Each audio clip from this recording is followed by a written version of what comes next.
Ako di ay si Jero, usa ka tattoo artist, usa pa ko ka fish keeper, usa ka amahan nga gusto mahimong vlogger. Update lang natin sa tong gigroom nga muli, no? Mo na siya ang green muli.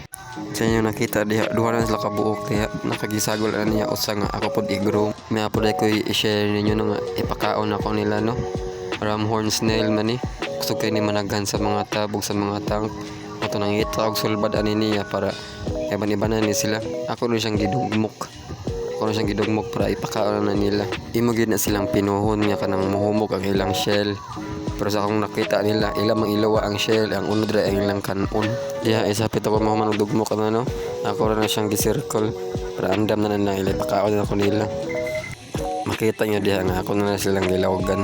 Mukha raman sad sila sa dinugmok nga ramhorn snail.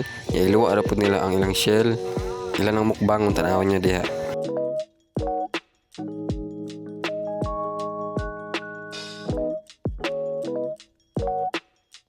Sa inyo nakita dahil, no? Gusto kayo sila mga unanang dinugmok nga ramhorn snail. Abi no, di sila mukhaon ana. Pero grabe yung mukhaon na sila. Ay, wag na sila ibilin na hotdon gina nila. Kay daghan mo kayo nasa akong tank, sa akong tab.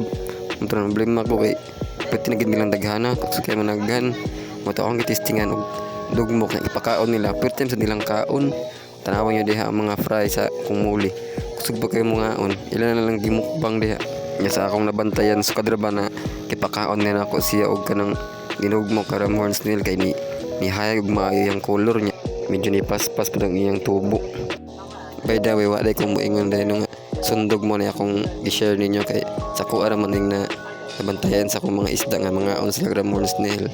Maso kabaw nga makaon bang ubang isda or unsa. Sawa ko sure basta ako mga isda makaon sila ngani nga pagkaon. Tanawa ra gud niya diha ang mga fries sa kong muli. Ilan na nagitapukan diha, ilan na nang gimukbang. Sa kadra magipakaon ako sila ana, mas tipaspas ilang tubo. Mas dali na sila nanagko, mura na sila nikaon og live food. Pila pag unas na kadahis nga mga fries sa muli. Paspas kilang tubo. Nya diha sa takutob, no. Bye-bye.